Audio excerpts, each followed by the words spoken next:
Now, if we have to understand what is liquid biopsy, আমাদের প্রথমে জানতে হবে ট্রেডিশনাল বায়োপসি কি।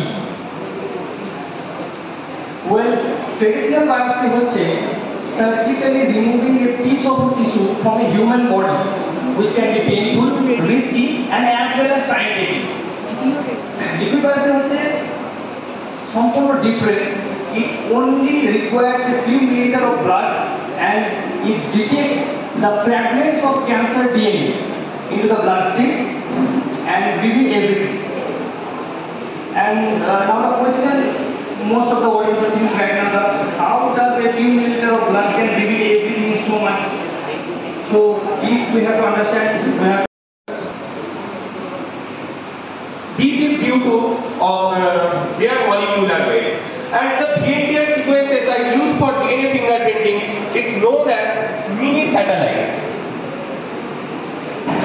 For perfect visualization, we use some probes. The probe is basically a oligonucleotide sequence which attached with VNTR. At first, we use the multi-locus probes.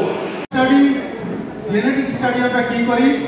It study gene আমাদের শরীরে 20 থেকে 25 হাজার জিন আছে, যদিও বেস পেয়ার 3 বিলিয়ন, এবং star